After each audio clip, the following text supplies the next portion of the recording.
Hello my dear students. हम लोग एक केमिकल इक्विलिब्रियम केपी केसी के रिलेशन को पढ़ चुके थे और उस पर एक छोटे मोटे कुछ मैंने क्वेश्चंस भी आपको दिए थे, वो भी हम लोगों ने कर लिए थे। तो अब केमिकल इक्विलिब्रिया का आज ये थर्ड लेक्चर हम लेके आए हैं। It is very very important lecture, जिसमें हम लोग इक्विलिब्रिया के बारे में जो है और कुछ बातें करेंगे। आप कैसे पहचानोगे कि इक्विलिब्रियम में जो या कोई भी रिएक्शन है वो इक्विलिब्रियम में है या नहीं, क्या कोई वैल्यू ये डिसाइड करेगी। हम ये भी आज बात करेंगे कि किसी भी रिएक्शन में केसी और क्यू में क्या रिलेशन। तो उन कुछ चीजों को बातचीत करने के लिए देखो, ये लास्ट आपकी शीट थी, इसके आगे शुरू करते हैं हम लोग। मैंने ये केपी और केसी के बीच में रिलेशंस आपको कराए थे और अब जो है नेक्स्ट हम लोग जो बात करने जा रहे हैं, that is the reaction quotient and equilibrium constant. इन दोनों को समझिए, these are very important part. तो हमारा जो हेडिंग है वो है reaction quotient and equilibrium constant.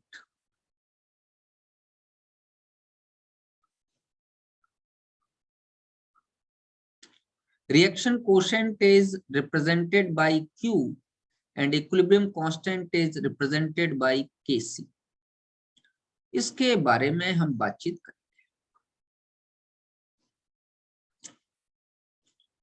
अगर किसी को नहीं समझ में आएगा तो मुझे चैट बॉक्स में रिप्लाई करेगा रोज की तरीके से।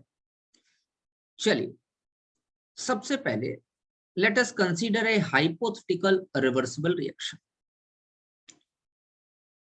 Late us consider a hypothetical reversible reaction. कोई भी एक ले लो। मैं ये कहना चाहता हूं कि A moles of A plus B moles of B reversible, C moles of C plus D moles of D। इसके लिए Kc की वैल्यू अगर हम निकालें, एक काम करो,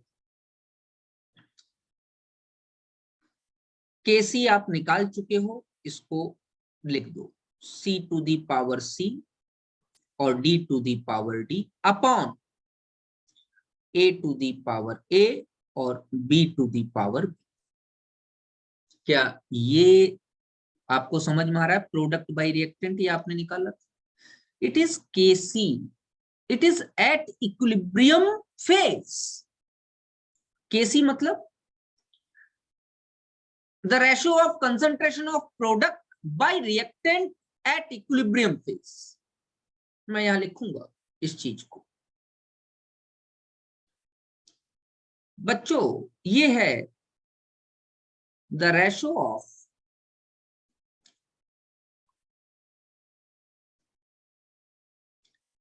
concentration of products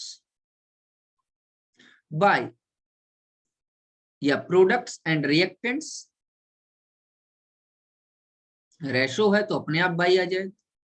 products and reactants at equilibrium phase.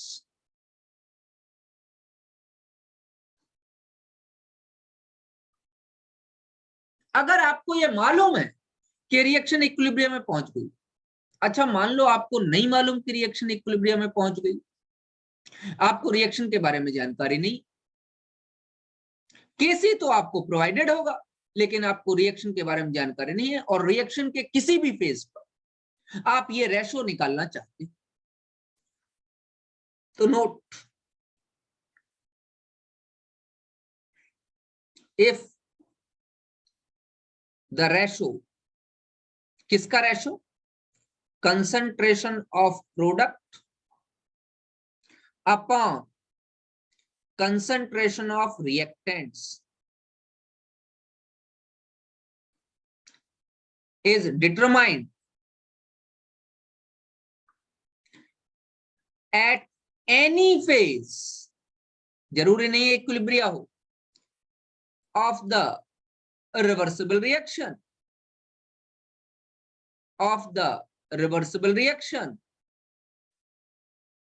it is known as reaction quotient.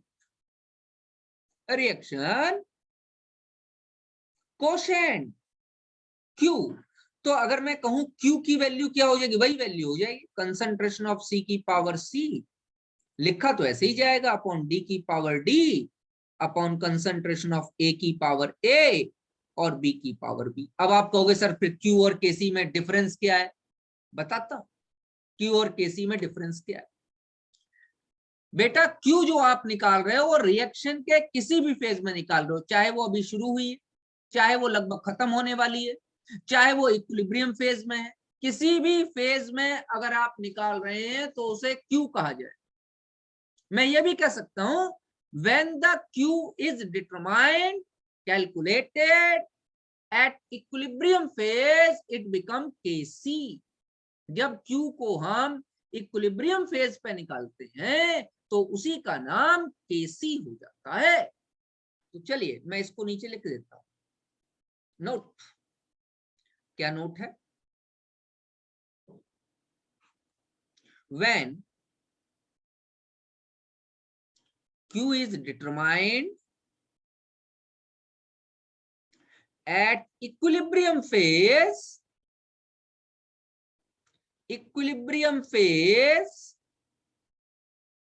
it is known as Kc, equilibrium constant। अब चलो बात मान भी ली जाए कि ठीक है सर मान लेते हैं आपकी बात, इससे हमारा क्या फायदा हो रहा है, समझ बात आ रही नहीं है, इससे साइंटिस्ट का या जो भी रिएक्शन करा रहा है उसका बड़ा फायदा।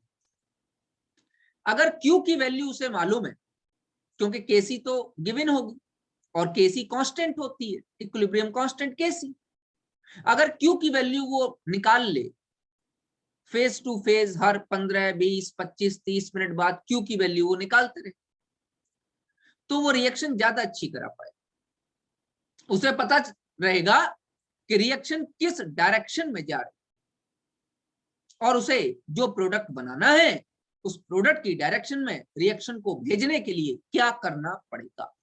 अच्छा ये कैसे पता चलेगा, बताता हूं, देखिए take example of a bar diagram. एक बार डायग्राम का एग्जांपल देखो, मैं एक बार डायग्राम बनाता हूं यहां,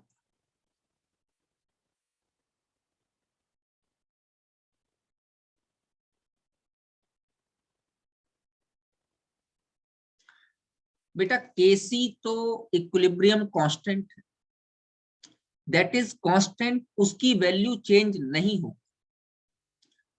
Kc only depends upon the temperature, Kc सिर्फ टेम्परेचर का फैक्टर है और किसी का फैक्टर, तो इसका मतलब Q की वैल्यू लगातार चेंज होगी, Kc की वैल्यू कभी भी चेंज होगी। तो चलो पहला केस ये आ जाता है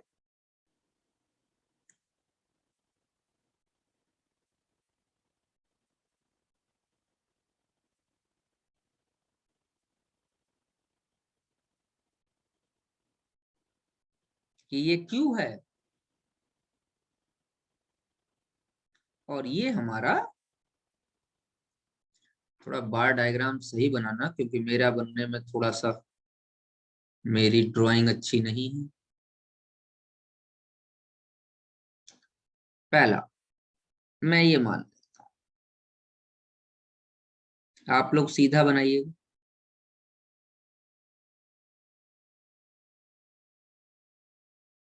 ठीक है ना, ये Q है और ये केस। दूसरा केस में ये बना लेता हूं,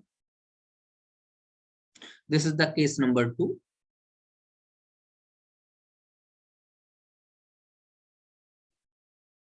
अच्छी है, बहुत बढ़िया बात। Q is equal to KC। अब तीसरा केस मैं ये बनाता हूं।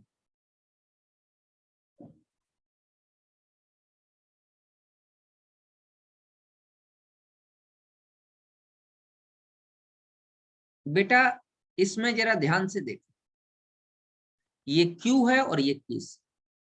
जरा KC वाली लाइन को सभी बच्चे ध्यान से देखेंगे। ये KC वाली लाइन, यही तो लाइन KC वाली है। ये यहां पे जाके मैच कर, जरा देखो यहां पे भी जो KC है वो वही इतना ही होगा, और यहाँ पे भी जो KC है वो उतना ही होगा। ध्यान, ये बार डायग्राम बनाने में इस बात का ध्यान रखना, KC चेंज मत कर दे। KC की वैल्यू चेंज नहीं होगी, KC तो कांस्टेंट है।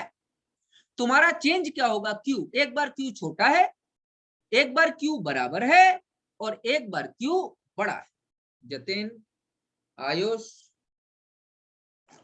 समझ में आ रहा है? ये 3 केस मैंने आपको बताए। अब जरा इन केसेस के बारे में बातचीत कर लेते हैं। जतिन और सृष्टि, आप लोगों को Q और KC के बारे में कोई बात समझ में आई? Q रेशो है रिएक्शन के किसी भी फेज पर, KC रेशो ही है, लेकिन तब जब इक्विलिब्रियम एस्टैब्लिश हो गया।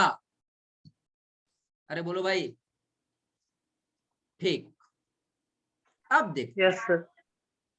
पहली बात है Q, और Q छोटा है KC से। अच्छा एक बात तो यहां लिख लेते हैं, Q था क्या?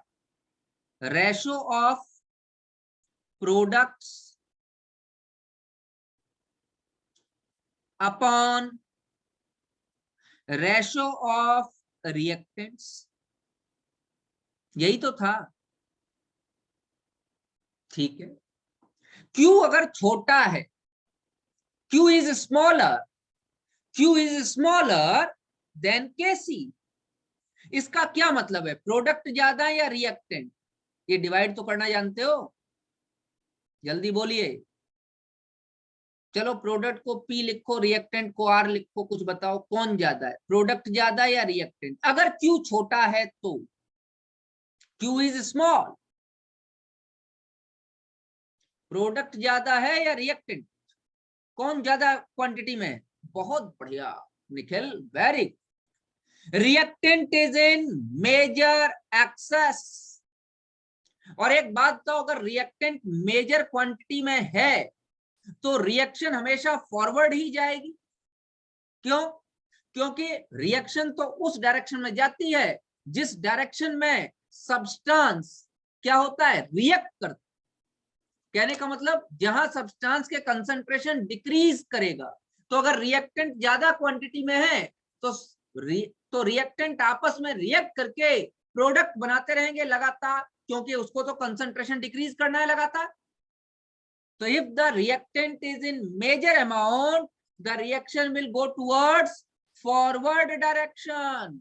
कोई प्रॉब्लम नहीं है, बहुत बढ़िया बात है, फॉरवर्ड जा रही है, फॉरवर्ड ही ले जाना है हमको रिएक्शन को। अगर ले जाना है तो ऐसा भी हो सकता है हम बैकवर्ड ले जाना चाहते हैं, ये तो आप पे डिपेंड करता है। क्योंकि मैंने आपको कहा था इक्विलिब्रियम किसी भी डायरेक्शन से एस्टेब्लिश हो सकता है, फॉरवर्ड से भी बैकवर्ड से भी। इक्विलिब्रियम में क्या होना है? Rate of forward reaction becomes equal to rate of backward reaction. Equilibrium में ऐसा कुछ नहीं है कि फॉरवर्ड से स्टैब्लिश हो गया, कहीं से भी स्टैब्लिश हो सकता है, कोई डायरेक्शन थोड़ी। तो पहला केस ये आया कि Q छोटा है इन कंपैरिजन टू KC, और अगर Q छोटा है तो रिएक्टेंट का कंसंट्रेशन ज्यादा है इन comparison to product.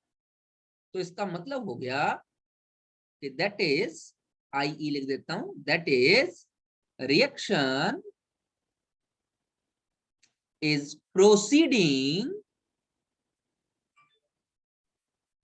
in forward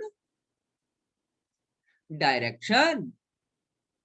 reaction forward जा रही है, ठीक है। अच्छा, Q अगर KC के बराबर है, Q is equal to KC। Second point है Q is equal to KC। चलिए इसकी भी बात कर लेते हैं। Let us consider Q is equal to KC। तो रिएक्शन कहीं नहीं जा रही। क्यों नहीं जा रही?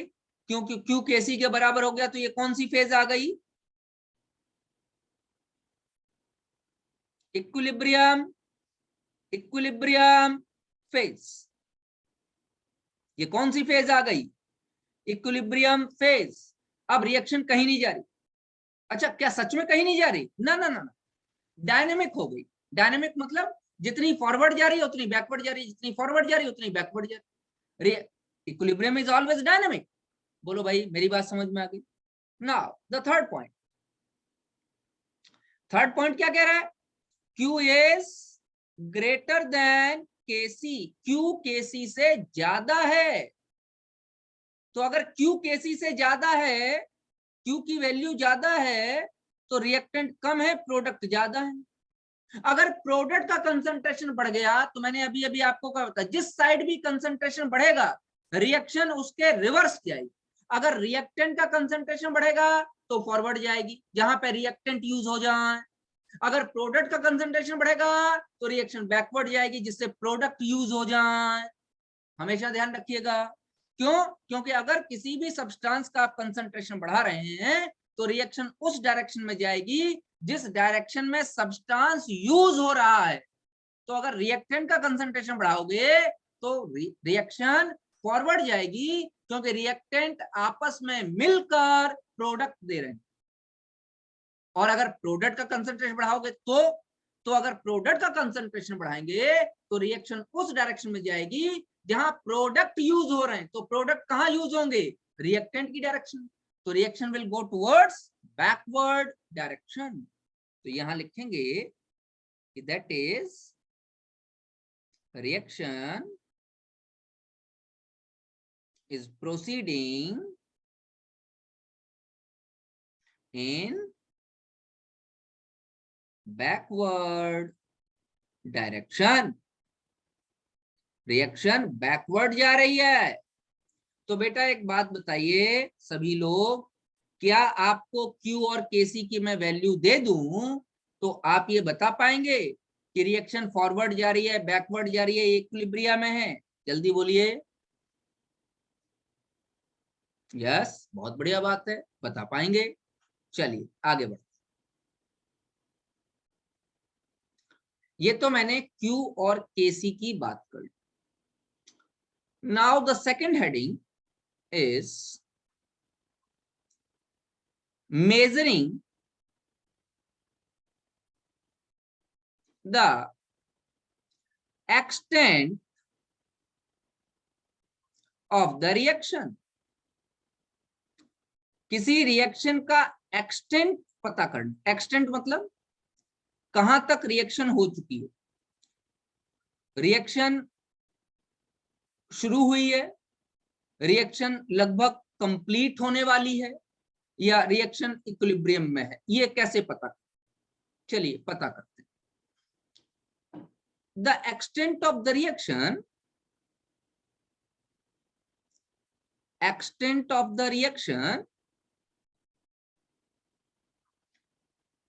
can easily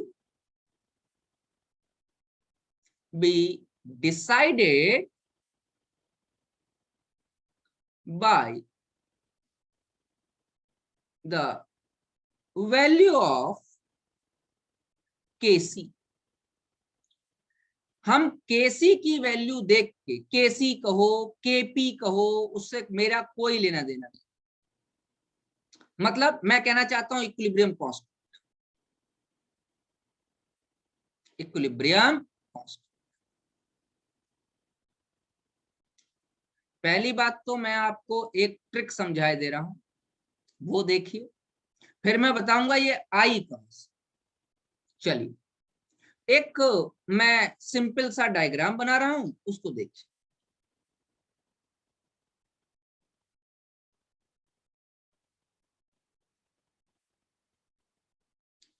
यहां मैं लिख रहा हूं Kc is less than 10 to the power -3, और इस एक्सटेंट पे लिख रहा हूं Kc is greater than 10 to the power 3। ध्यान दो, इधर -3 है और इधर 3, ठीक है ना? बोलो भैया, यहाँ पे एक चीज और लिख दूं, -10 टू द पावर 3 या 10 टू द पावर 4 या इससे भी ज्यादा। अब ये लिखना अच्छा नहीं होता, 10 टू द पावर 3 लिख दिया तो अपने आप है 10 टू द पावर 3, 4, 5, 6, 23, 22, 23, उससे कोई लेना देना, ठीक है ना बेटा? चलिए, अगर केसी 10 टू द पावर -3 से छोटा है, if the KC is less than 10 to the power -3, इसका मतलब है that is the reaction has hardly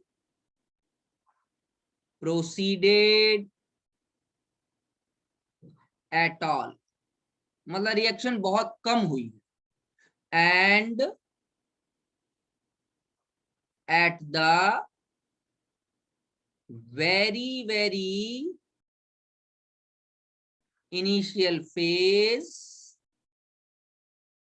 of the reaction, equilibrium is reached। इसका मतलब रिएक्शन हो भी नहीं पाई, रिएक्शन स्टार्ट ही हुई थी, तब तक इक्विलिब्रियम आ गया। अब आप तो जानते हो अगर इक्विलिब्रियम आ गया तो क्या हो, इक्विलिब्रियम आ गया तो ना तो रिएक्टेंट का कंसंट्रेशन डिक्रीज होगा ना प्रोडक्ट का इंक्रीज होगा। क्यों? रेट ऑफ रिएक्शन बराबर हो जाएगी, रेट ऑफ रिएक्शन बराबर हो जाएगी। इसका मतलब रिएक्शन बिल्कुल नहीं हो पाई। अच्छा, अजय जरा इस सेकंड वाले पार्ट को देखो। सेकंड वाला पार्ट हमसे क्या कह रहा है? सेकंड वाला पार्ट कह रहा है अगर केसी की वैल्यू 10 टू द पावर 3 से ज्यादा है तो क्या हो? That is 10 to the power 3 बहुत बड़ी वैल्यू है। अच्छा, इससे भी ज्यादा हो जाए 10 to the power 13, 10 to the power 14, 10 to the power 23, 10 to the power 31, तो बहुत बढ़िया हो रहा है। इसका मतलब the reaction has almost approaches